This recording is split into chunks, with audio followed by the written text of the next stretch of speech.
Good morning and welcome to the Stockbridge Board of Assessors meeting on Monday, April the 3rd. Mike?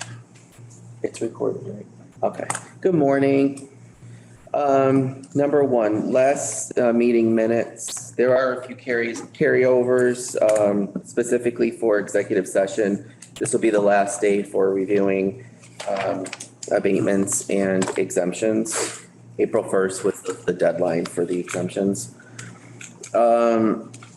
Number two, there's review of and sign the motor vehicle abatement applications. There were quite a few of them to go through. Now, do you want to do those just later or get right into number three? Which is kind of the one mostly for discussion. Okay. So number three, board, we're coming up on the town meeting and we had discussed previously at a few of our meetings that we were going to, that the Board of Selectmen wanted us to review and see if there were any changes that we could do to the statutory exemption clause 41 for the elderly exemption. And I had actually talked with town council last year, and there are a few things that we can do, and Mike Canales and I have talked about this as well. The things that the select board are looking for recommendations from you guys under the clause 41 is to increase the statutory exemption limit, which is 500 to a maximum of 1,000, and on the clause 41A, which is the tax deferral, to make a decision if you want to increase the income threshold for the seniors that apply to defer their taxes. And that can be adjusted up to the current state circuit breaker amount. And to also either keep or lower the interest rate that is charged for the payback of the taxes that are deferred, which I believe is at 8% now, and that's standard. That can go from anywhere under the 8%, including 0%. I know most communities that I've seen online have made adjustments to both of those categories. On the interest, I've seen, 1%, 2%, 3% on those. I think the current amount is 64,000 for the income. It starts at 20 if you were to just leave it alone. And the last time I looked at for 2022 on the state's website, it said for individual single, it was 64,000. Do you know any different, Mike, on that? No, I believe it was right around 64,000. Yes. All right. 64. And what about families? I think it's 84,000 on that. Yeah. That sounds right. I remember that. Yeah. I didn't print out the email, but so that would be the decision on the 41. We had previously also talked about clause 41C.5, and I know we all decided it wasn't a good idea to pursue that. There's only two other communities that in the Commonwealth that actually have that, and that is a little bit controversial. It's just, I don't believe it's a good alternative to the residential exemption or keeping what we have in place. I mean, we would have to change what we have now under our current 41, which is, I think it's good because the cost of living adjustment is still going to be in play for not only the lower amount 17D, it will also be for the higher 41. The 41, you can't adjust the actual exemption amount of 500 by the cost of living adjustment. That's the only thing we can do is raise it from 500 up to 1,000. And that's what most communities have done.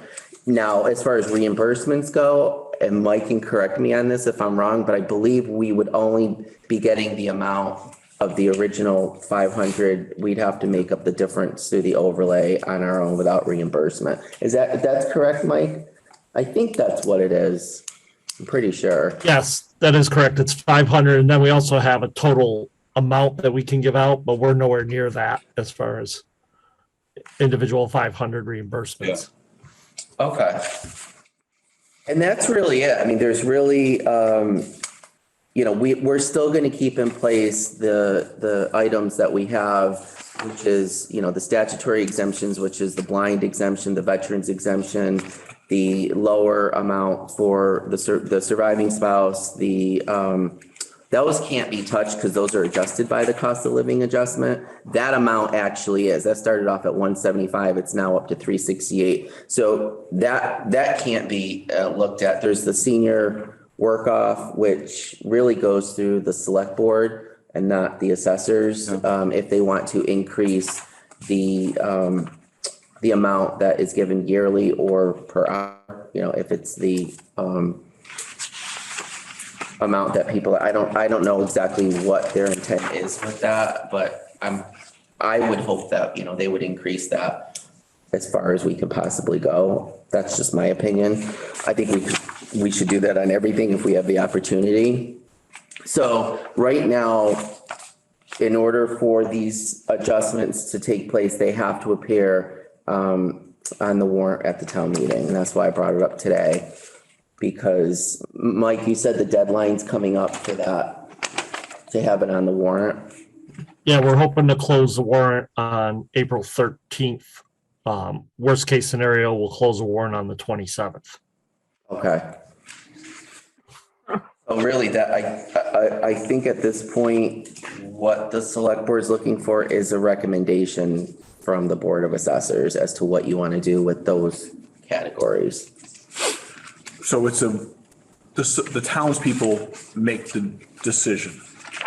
We would just make a recommendation. Yes. Through the vote at the annual meeting. Yep. At the annual. Just like when we enacted the cost of living adjustments on top of the statutory exemptions that we have, that had to go to town meeting as well.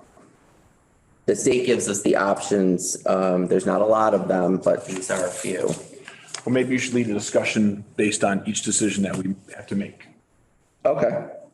So you want me to just bring up each one? Yeah, let's break Okay, it down. so the first one would be on the current statutory exemption clause 41 that we have in place to increase the total amount of the exemption from 500 to a maximum of 1,000. That would be the first option that you have. So Mike, based on what we currently do, how much would that cost us as a town? So, yeah, how many people are currently participating in this program? I believe we have less than 10 on So the, we're looking at $5,000. yeah, we don't have a lot of 41s. Okay. We never have. So If we went all the way. Yeah. And again, what's the criteria for this? This would be this is the maximum for the elderly exemption. Right now, if the Okay. deadline for applying was April 1st, but if someone were to come in that met the age requirement at this point and met the domicile and the ownership requirements, which they all do, then the maximum that we are allowed to give them if they meet the income threshold and the equity threshold is 500. That never gets adjusted by the cost of living adjustment. The income and the equity amounts every year, we adjust those upwards and hoping that more people will qualify because we're using, but we all know the cost of living adjustment is so small. Even the biggest one that we've gotten, that seniors have gotten in the last few years, it seems like it was a big amount, but it doesn't adjust the income and the equity that much. We can never touch that original 500 amount, but at least we're giving the income and the equity a boost, every year. So maybe someone, that didn't qualify the year before can come in and meet those requirements. So it's strictly the highest 41 that we have, which is 500, and that bringing that up to 1,000. Again, it's not going to adjust the amount for the income and the equity, but the current people that are getting 500, we could certainly help them. Okay. And so theoretically, the exposure for the town is approximately $5,000. Yeah, it's not a lot. It isn't a lot of money. So are we voting on each of these parts? Why don't we see what the total numbers maybe could look like first? I don't know. What do you think? Yeah, I mean, as long as it doesn't get too complicated. Right. I mean, I think this one, if you wanted to go ahead and do this one, I think it's fine. I think it gets more complicated as we go. yeah, because we could always circle back if we Yeah. wanted to change. I don't know, I guess I would say the 5,000 is doable. So we mean increasing the limit from From 500? 500 to 1,000. Yeah, All right, so I would make, or I would, I'll make a motion that we ask the select board to, we recommend maybe. right, we recommend that we, clause 41 be increased from $500 to 1,000, knowing that the town will be picking up the secondary $500, which seems to be about $5,000 exposure. Okay, a second. All those in favor? Aye. Aye.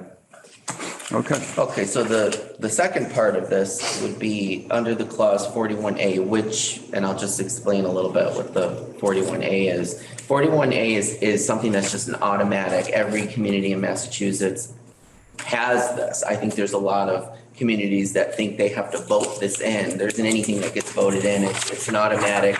If someone were to walk in, the deadline has gone by, but let's say for the next fiscal year, and say, I heard about the tax deferral program. Do you have an application and an explanation of what it is? We have to provide that for them. And the application looks very similar to the statutory exemption one that we're, Form 96 that we're using now. The actual program itself is deferring your tax payment for a certain number of years, and upon the homeowner's death or the selling of the property, those taxes would have to be paid with interest back to the community. There's a lien that goes on the property, and the mortgage company or bank also has to sign off with the Board of Assessors as to whether or not this is going to go forward for an individual. We have never had any of the taxes deferred. Doesn't mean we wouldn't in the future. So the option that the state gives each community is to adjust. There's an age requirement, there's a domicile requirement, just like the regular clause 41. But there's two things that they have to, well, two things that you can do, but one thing that they have to match is meet is the threshold for the income. The income right now can't be higher than $20,000, which is very low. And that is adjusted by the circuit breaker amount, which is through the state income tax that seniors do. I don't know the exact amount that seniors get off of their taxes when they file a circuit breaker, but I know that it does correspond with the 41A deferral.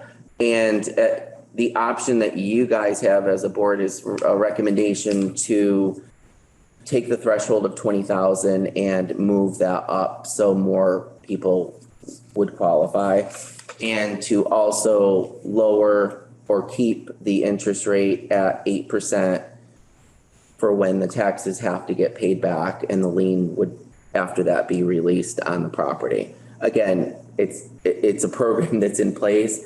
It's one that I would suggest people use a lot of caution with if they do apply. And it is, if you do have a mortgage or a loan, any kind of loan on your property, the bank has to get involved as well. So it's a big deal.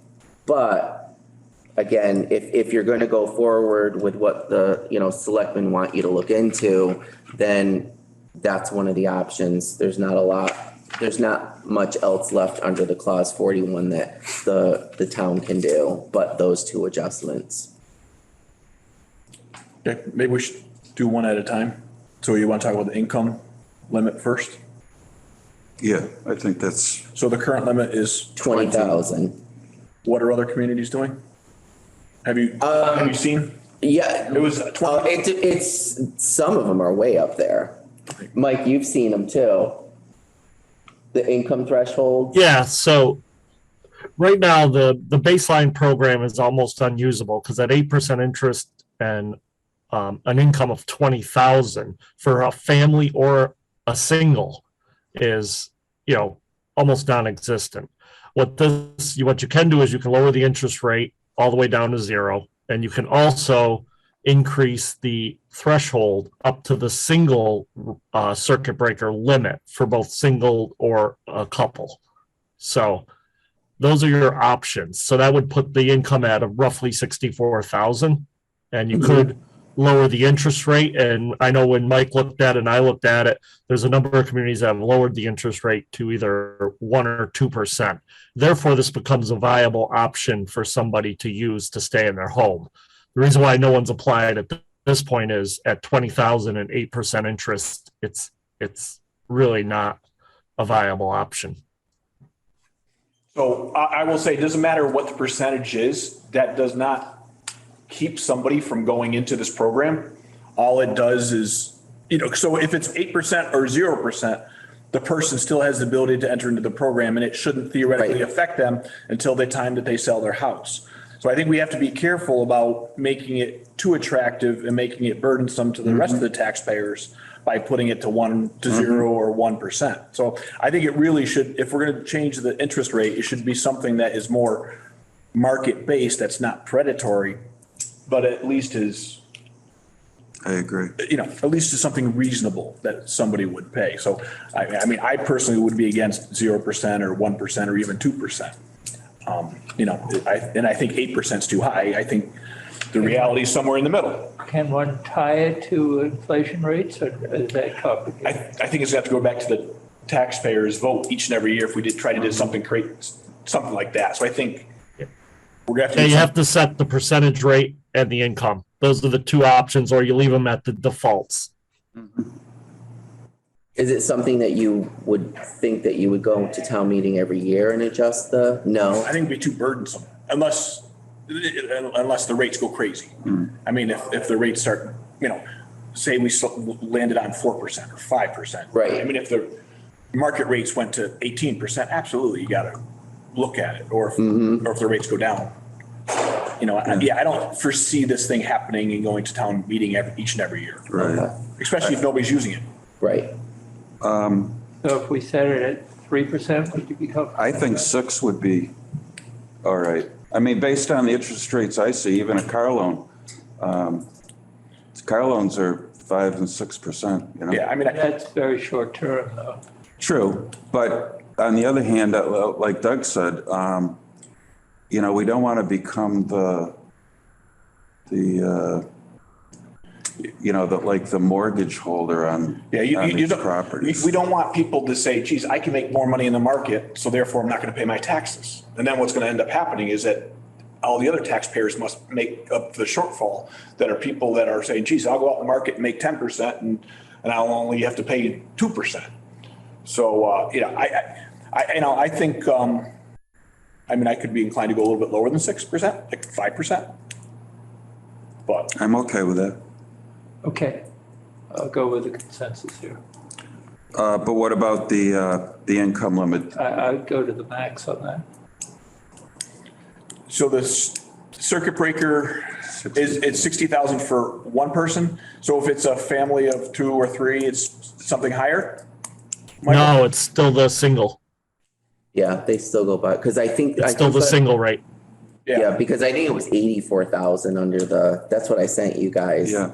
But that was for a family, and I don't think Yeah. that's what this goes by. I think it's Right. just single, like Mike said, Yeah. 64,000.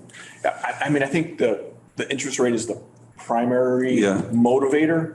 And, and again, if you make it too low, people will start not paying their taxes and say, geez, I can make more money in the marketplace and let my estate deal with this once I pass. So I think and because of that, I think that's going to be what people are going to be using the primary decision maker if they have the ability to qualify. So as long as we keep that interest rate at a reasonable level, I don't think everybody's going to jump into this program and become burdensome to the rest of the taxpayers.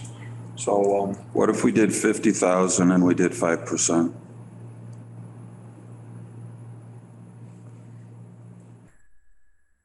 I mean, I'm fine with that. You don't want to go up to the maximum on that? I mean, because, I mean, from what we see on the 41s, I don't even think that's going to get a lot of people Yeah. in, to tell you the All right, truth. Well, the thing is, I don't know, 64,000 now, I mean, that's not a lot. yeah, but I mean, I guess, Well, I mean, I think there's a lot of things that go into someone, you know, it's not an easy thing to want to defer your taxes. I mean, I think there's a lot of emotion. I think there's a lot of things that go into it. So I understand the part with the interest, but in my opinion, I think threshold should be just whatever the state circuit breaker is for that year. but if we set it at this, if we say 60,000, or if we make the motion that it's at the state circuit breaker, would that motion carry forward? So if the circuit breaker went from 60 to 62 to 64, it would continue to go up each and every year, Michael? So, yeah, so we could do that as well. So just, if we do a set number like a 50 or a 60, that's one thing. Or if we set it to the circuit breaker, Okay. it automatically would go up each and every year so that it would go on autopilot. Does it automatically go up every year, Mike? If you set it at the circuit breaker limit, the circuit breaker is adjusted annually by the state. Okay. And So And we the would person have- has to come in and show that they meet the qualification for the circuit breaker in addition. So if they qualify for the circuit breaker, then they qualify for our program at that interest rate. Regardless of what community's in, this one is not used very often. People have to really be Yeah, in trouble to use this. Yeah. But it becomes viable if you put it the circuit breaker. If not, it really isn't a viable option. No. how do we verify the information that they give us? Who's going They to have, do? We they have do. to submit, they would submit to Mike the information that they qualify for the circuit breaker. And then we have to, there is a process that they have to go through. Again, if there's no So in other words, you're not loans going or to take anything on the their, property, but if there is and I'd have to find out how I'm just it curious does as to with how you're reverse going to mortgages verify the too. I don't know information. how that That's would, all. I think reverse mortgages, I bet they wouldn't allow it. I doubt they would. Yeah. I doubt it too. Doug, They're already at the argument, max on which I those. think is well taken. You don't want people to say, well, I might as well do this because I can make more money in Yeah. the market or what have you. But what I understand Mike just saying, in order to qualify, there's a fairly high bar, which might discourage that. So kind of- the bar is based on annual income, not assets, correct, Michael? Or Michael's? It's just income. It's just income. So all I'm saying is that somebody could theoretically have a good source Be of. land rich. They could be land rich or they could be cash rich. cash, They yeah. could be cash rich. I mean, they could have lots of money in their bank account and they say, geez, I want to continue to make more money. So I am going to defer my taxes and let my estate deal with my taxes at the end. Yeah. Oh, Mike, do you see this as a problem if the interest rate is not competitive? No, most people aren't going to desire to have a lien against their property. Yeah, that's another Yeah. thing. Lien is a huge Yeah. deal. I guess, but so Mike, if I put in a request for a deferral and I give you my information, do you just accept it carte blanche or do you do some digging? No, we'd have to do some digging. Okay, well, that would be We've my never concern. done this Well, before. I think you'd have to probably request an income tax form. Yeah, I mean. Federal the- or state? The I guess we ones, don't know that much about what the they have to 41s provide. that we have in place, they're not new. You know, I mean, things change a little bit. We know the social security amount that the elderly are getting. But new people coming in, new applicants, we would have to know the bank accounts, Yeah, check okay. them out. At least the first year. Well, since it's That's not- what they since it's recommend not anyway. asset based, we don't have to worry about that. It's really only Yeah. income based, All right. which is just a tax return. Yeah. Yes. I guess, yeah, so I would make a motion that we set the CL 41A at the circuit breaker number going forward, the state circuit breaker number, and we set our interest rate at 5%. Okay, just to clarify, so we're not setting the limit at the current circuit breaker. We're going to set it, we suggest any. Going forward. Whatever the state determines the circuit breaker, Yearly. that's what the Yes. town should use. So Mike, in your opinion, would that make it viable? It makes it an option. Yes. And remember, if somebody's just in like a 1 year thing, the treasurer can enter a payment agreement with them. This is somebody that would be seeking most likely in trouble, and they need to defer for multiple years. And Gotcha. each year, Mike would get the information that they qualify. So I still don't think I don't think it'll be well used, if used at all, but at least it becomes another option that we can offer any resident if they so needed I assistance. think we've met in the middle. Yeah, no, I agree. I think Okay. it's wise because any other number besides the circuit breaker would be sort of arbitrary on our. and It would also- be, yeah. Yeah, and it also would be subject to, needed to be updated in the future. So I think it's wise. And I think the interest rate, we brought it down, but we didn't bring it down to where it could be an issue. Yeah. Okay. And you can always address that Yep. later on if things go, Did south. you second? No, I made a motion, but I'll second Doug it. amended it a bit. Okay. No, I just clarified it. Yeah. I think it's clear what we're Yeah. intending. So a second? Second, yeah. Okay. All those in favor? Aye. Okay. Okay. So we'll recommend those three things to the select board for the annual town meeting. Is there anything that we have to do, Mike, for that, a write-up or anything to the select board? No, what I'll do is I'll develop the warrant article for the select board to put on there, and as long as they stay with your recommendations, then what I would note on the article for town meeting is that it's supported by the Board of Assessors. Yeah. Okay. Okay. And it can always be amended on the floor. Yes. Yeah, so the select board have the option Yeah. of changing it or, Yeah. yeah, Right. the floor can change it. That's our Yeah. recommendation is that, what the town meeting does with it's a whole nother story. Okay. Perfect. Great. Thanks, Mike. Thanks, Mike. Thank you, Mike. Yeah, thank you. Number 4, so I have the renewal lien for the Red Wave property. He's gonna have to send in a check to us for the recording fee. It's a 2-acre change, so he's putting everything in the chapter instead of excluding 2 acres. He's putting, okay. Do we know which parcel it's on? Yeah, they're all listed. So one of these got increased by 2 acres. Is that what you're saying? Yep.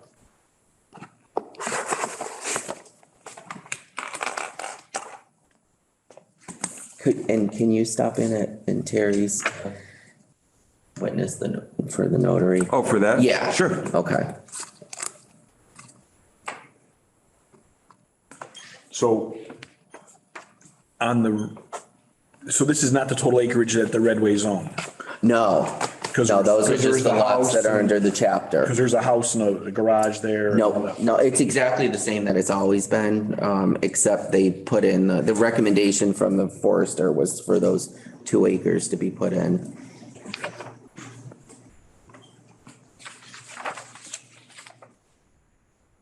Number 5, I didn't know, Tom, if there was any updates on the tax Yeah, exemption. I've been away, but we're still on the first stage of doing the interviews.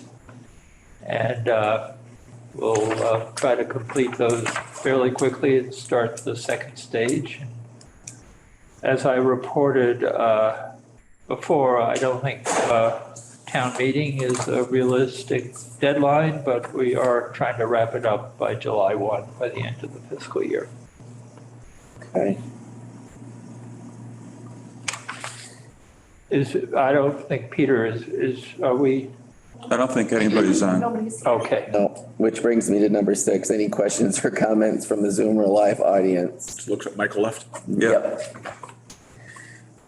Okay, so we do have to go into executive session to wrap up the fiscal year 23 exemptions and abatements, and there's a discussion. Does anybody have anything more in our public piece? Any of you guys?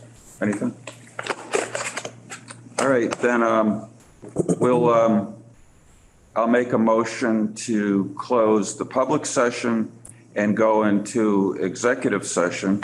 It'll be a simultaneous vote per Massachusetts General Law, Chapter 30A, Section 21A, 7, to discuss and review fiscal year 23 real estate statutory exemptions and real estate abatements for the following tax numbers, and they are as follows: 49, 285, 400, 505, 741, 742, 744, 771, 1,024, 1,555, 1,549, 3,306, and 3,310. And also to discuss the property tax exempt status for 2 properties. And when we're finished with this session, we will now return to an open meeting session.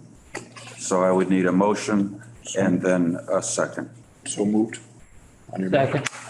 All those in favor, chair votes aye. Aye. Aye. Thank you, everyone. Thank you.